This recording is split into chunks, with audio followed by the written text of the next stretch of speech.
And we welcome a new friend to the show, Payton Soicher of Rankings Right Now. And Payton, you reached out to me a few weeks ago and we started talking. You have started Rankings Right Now, and it's a new website that I said earlier in the show when I was kind of introducing you. I said, I have to vet these things and check them out. And I was like, well, let's see how he's doing compared to other people who do the same thing. There's nobody who does the same thing that you're doing right now, and it's an idea that probably should have been done. So how did this get started with Rankings Right Now? And this is a great time to start it now that 12 teams matter in the rankings more than 4. Right, exactly. And I felt the same way when I kind of stumbled into the idea. My dad went to Michigan State, so I was born brainwashed thinking that everything about Michigan State's the greatest thing ever. And in 2021, I was watching in week 12, Michigan State was playing Ohio State, and it was a big matchup. They were both top 10 teams at the time. Week 12, we're getting close to the college football playoff, and at halftime, Ohio State was beating Michigan State 49-0, and I'm just sitting there devastated on the couch, realizing that the national championship is completely out of reach now. The game is over. And my wife, kind of as a teaser to me, said, are they even going to be ranked in the top 25 anymore? And it kind of just got me thinking, that's a really good question. I wonder if anyone even does anything of this kind of nature. So I went online. I didn't see anything that really aligned with what I was thinking. And my background's in analytics and machine learning. And I kind of thought this might be a fun little project to do. And it took me about 2 years really to get the algorithm right and to get it into a point where I felt like, you know what, this actually might enhance my viewership of college football as the games are going on. Rankings are such a weird thing with college football. And I think really, if you think of any type of rankings, you kind of know what the playoffs are going to look like for the NFL, the MLB, the NBA. College football is the only one, and college basketball and college athletics, that you have a panel of people that make this decision. And as we saw with Florida State last year, they can decide however they want to decide. So it makes it so much more interesting and fun when you have a insight based off of historical data of this is how they tend to vote. Maybe this is what you can expect going into the next release of the poll of the AP poll or the College Football Selection Committee, whoever it may be. So that's kind of how it got going. And then finally it got to a point where I was like, I want to share this with everybody and really make it more enjoyable for the college football fan. Yeah, and it's really good stuff. You sent me kind of the first wave of this season. Florida State obviously involved in it. So a top 10 team that's projected, and we've got a couple different graphics here. We couldn't fit a couple of them on, and we'll get to those in a second. But So for Florida State now, let's look at the top 10 team. They're 0-1. Now, their likelihood obviously has gone down. So how does your machine work at projecting for me, a person whose all his joy is wrapped up in them, what their future holds? So right now, our algorithms are showing that as of right now, rankings right now, meaning this is what we project is going to happen here when the next release of the poll is going to happen. They're sitting at about 22. They were 21 yesterday until Kansas decided to obliterate Lindenwood, 500-0, whatever it felt like. So they're sitting at 22 right now. So I think they'll be somewhere in that 20 range. Predicting week 2 is the hardest by far. No one knows anything, right? We're all coming in fresh. Everyone thinks that they have a good idea of what to expect from their team. Everyone's opinions change immediately once you see that first quarter. Think of, whether it be CU or Michigan State or Florida State, your opinions immediately change because you just don't know what each season's going to bring. So week 2 by far is the most unpredictable. As we get a little bit further into the season, it becomes a little bit more stable and a little bit more understanding. But as of right now, assuming that Florida State beats Boston College this weekend, they're looking at somewhere in the low 20s. All right, so as you project out this week, or this week you did a lot of what ifs on Rankings Right Now. That's right. So particularly around the game that Garrett, who's an LSU fan, we're watching the most, USC and LSU. So what are your what ifs on USC and LSU? So as of right now, LSU is projected to beat USC, and I think the projection of that score, if I can find it real quick, it says LSU is supposed to beat USC 34-30. That's according to Vegas, right? So since we have this algorithm, you can play around in what-if scenarios to say, well, what would actually happen if USC had the upset and we just flipped the scores? So if we go ahead and play around with that, we switch around a couple of scores, we let USC win that game. Now you're looking at right there where USC pops up to 14 and LSU drops down to 21. So this is the fun of this algorithm is, that field goal at the very end of the game that just missed. You can go ahead and go back into this algorithm and say, well, what would have actually happened if they had nailed that 40-yarder? And what would the rankings look like if that were to come?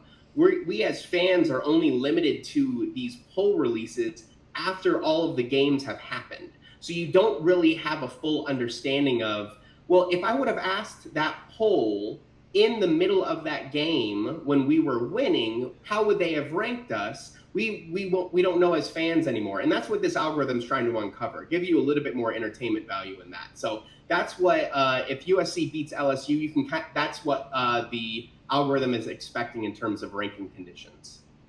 All right. I mean, so when they go, the site, you have a lot of data you can plug in, so you can find out for whoever. And how long did it take you to get this algorithm and everything built?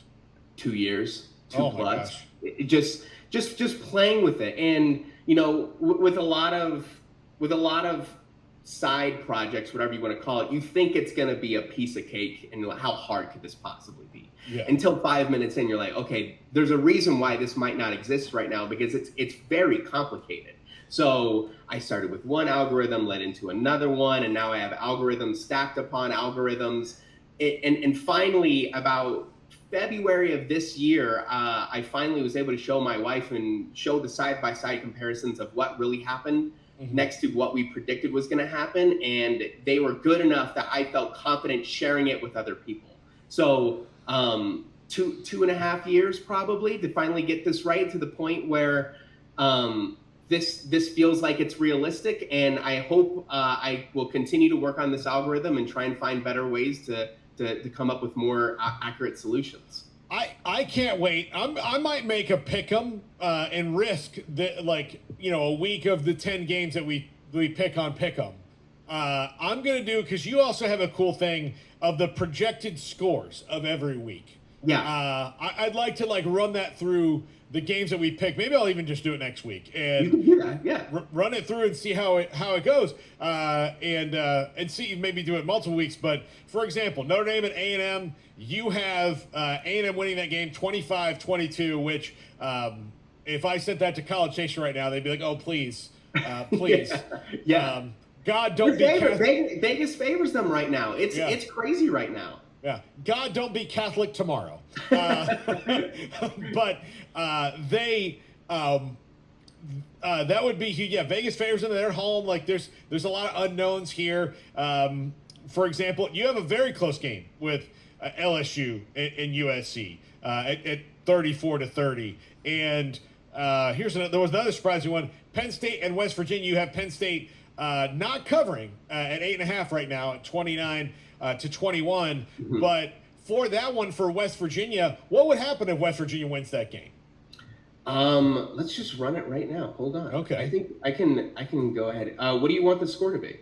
Let's just say West Virginia flip the score. Well, let's say it's 28-24.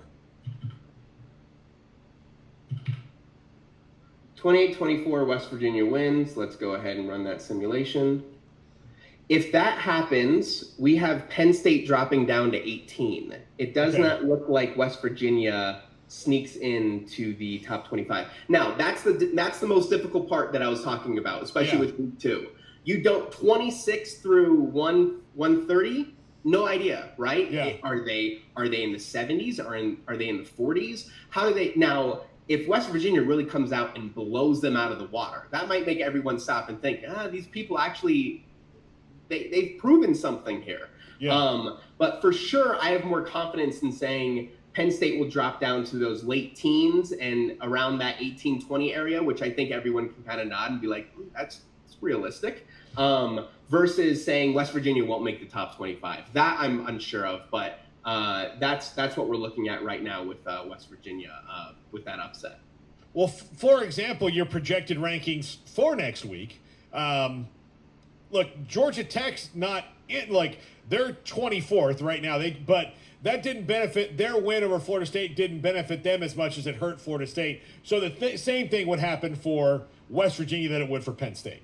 Same thing, same exact thing. There's an equilibrium to the beginning of the year of what, like, hey, we don't really know, so you against you, that's kind of an even matchup. And I think we all kind of agree right now when it's early in the season, and really as the season goes on, it's any given Saturday, right? Anyone can be anybody, and it's a coin flip. Now, when we ran our simulations for the week, we really saw that, for example, Georgia has roughly an 81% chance of staying at the number 1 seed.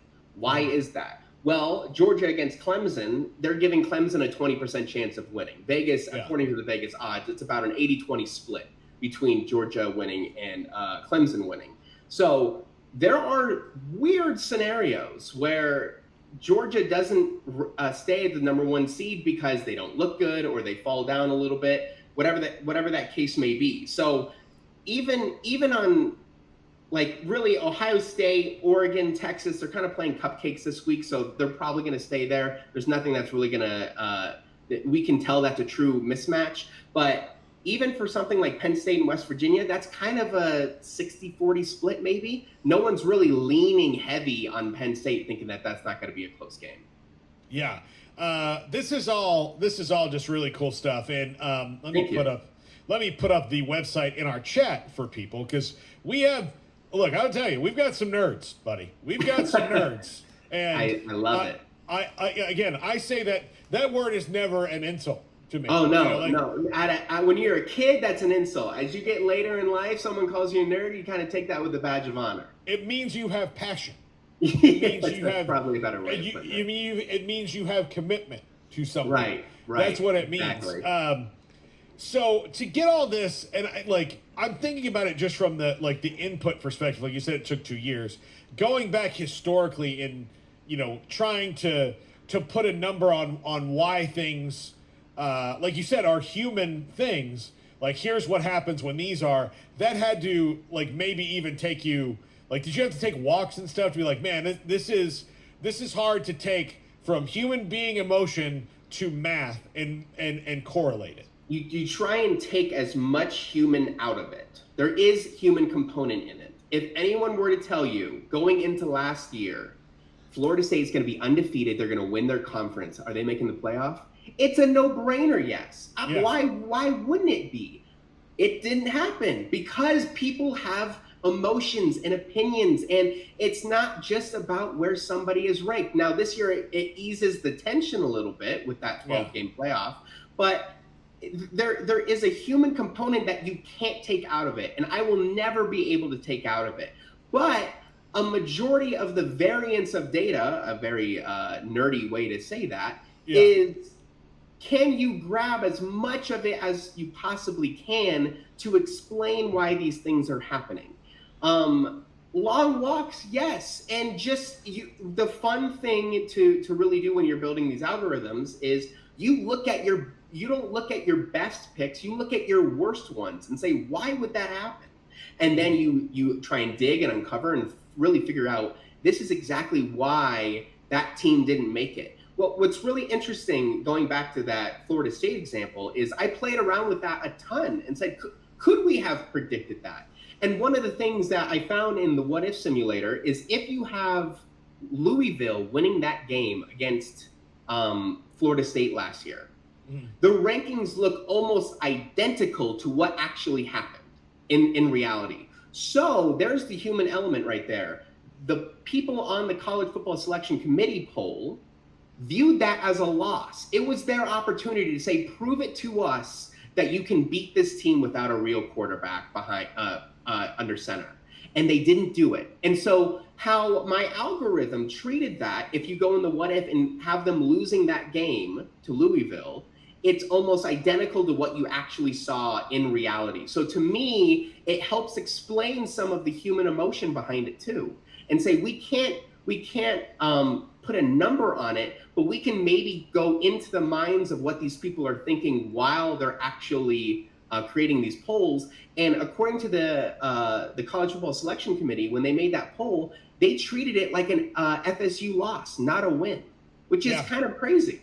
Yeah, well, it's totally crazy. It's insane. Right. It is. I mean, my theory is Greg Sankey found, like, the minute that Jordan Travis kicked his leg up in the air and you were like, well, that's it for him. He's like, well, there's my narrative right there. Right. And then he just kept pushing it and pushing it and pushing it. And then other people kind of pick up on it. And then they go in and like, well, we got to see if they can do this. And you're like, well, you've never actually applied the same logic to anyone else ever. Correct. And so when it happened, again, they treating a win like a loss. You know, I will tell you the only other time it did happen is, and this is one that we lived here in Waco, was Baylor beat TCU, lost to West Virginia, and they didn't get blown out by West Virginia. They just lost to a mediocre West Virginia team on the road in Morgantown, and then because the Big 12 was like, well, no, I know TCU has a loss and it's to Baylor, but their loss is better than Baylor's loss. And you're like, well, hold on a minute. Like, wait a minute. Like, let's just go back here. Like, their loss is to Baylor. So, like, if the value at a win and a loss is +1, -1, but a loss to it, like, just even, right? So if they both lost to West Virginia, they both would have gotten a -1. Exactly, and you can go even deeper into strength of schedule. Like it's never ending. You're never you can never really pinpoint it. Same thing happened a couple years ago in that 2021 season that Kenneth Walker III ran for 5 touchdowns against Michigan. Then the next week, Michigan State lost to Purdue, I want to say, and Michigan won, and then when the next release of the rankings came out, Michigan was ahead of Michigan State, and everyone just said, but 2 weeks ago, Michigan State just beat Michigan. Why would they? It's just the way that they kind of felt about it. And same thing with the FSU thing. If you look at the transcripts, which once again, complete nerd diving into this thing, I'm reading what they're saying about why they ranked the way that they did, and they have these transcripts available for anyone who didn't know. Yeah. And what they said about Florida State was, well, it's a weird year. There's 5 or 6 really good teams, which is true. If you look at the previous years prior to last year, there's 3, maybe 4 solid teams that no one will dispute. Last year, there was 5 or 6. You have Texas and Alabama who are at 7 or 8 going into that the finals or their conference championship. They're sneaking all the way in because they still have a stellar resume. If Texas doesn't loses that game against Kansas State where they nailed a field goal at the very end, I don't think that Florida State has anything to worry about at that point because you're not going to allow that to happen. That would be insane. But maybe I'm wrong. It's a human element to this, and we the United States college athletics, whatever you want to call it. This is the only place where this happens. You know what's going to be the outcome if. Could you imagine if in Kansas City, if Mahomes got hurt, they said, hey, we're really sorry, but we're going to put the Broncos in because you without Mahomes is not the real thing anymore. That would be absurd. But this is how we're stuck with in college football because you have these weird conferences and strength of schedule. So it's all over the place. But that's what makes it fun. Yeah, absolutely. Payton Soicher, rankings right now. Go to the website, log in, create it. It's awesome. It's great. Payton, we're gonna do some check-ins with you. We'll go through things once we have let's get some numbers in there so we're not even though that's what you do, but let's see that so we know where to ford the river, so to speak. But Payton, really enjoy this segment. Garrett has been glued to this. Yep. Yeah, he's loving it myself. So please, any feedback that you guys have, it's a brand new website. I'm open to anything. I want your experience to be enhance and enjoy it and make it fun. It's eye candy. This isn't going to change anyone's lives. This is to make it more fun and to add another context to the conversation when people talk about college football. Yeah, absolutely. Payton, thank you so much. We'll talk to you again soon, buddy. Thanks, Paul. Appreciate it. Payton Soicher, rankingsrightnow.com.